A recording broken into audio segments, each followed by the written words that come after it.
तो शुरू करते हैं बिना किसी पागलपने से, क्वेश्चन देखिए पढ़ते हैं। HCF ऑफ 2 नंबर इज, ध्यान से देखो क्वेश्चन पढ़ो पहले। HCF ऑफ 2 नंबर यानी 2 नंबर है, 2 नंबर को हम क्या लेते हैं, A और B तो लेते हैं, A और B तो लेते हैं, ध्यान से देखिए 2 नंबर को हम A और B लेते हैं। तो HCF ऑफ 2 नंबर, 2 नंबर हो गए एक ये, तो HCF of A and B का क्या आया है 27, ठीक है।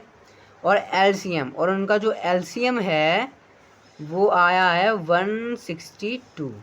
हमारे पास LCF है, LCM है, और उसमें एक और चीज़ कहा गया है, इफ़ अगर one of the number is 54, अगर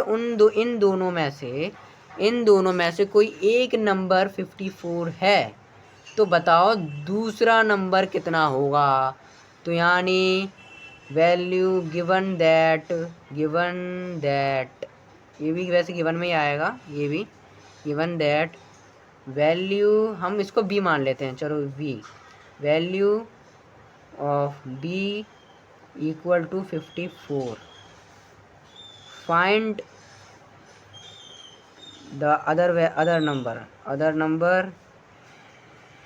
number which is let be a, उसको हमने a लेट कर लिया, ठीक है। तो अब एक फॉर्मूला हमारे पास आता है, अगर आपने फर्स्ट चैप्टर ध्यान से पढ़ा है, सो HCF A and B into LCM, ये देखिए याद कर लेना, ये आता है, ये LCM A and B equal होगा प्रोडक्ट ऑफ 2 नंबर्स, यानी A इंटू B के बराबर होगा HCF और LCM।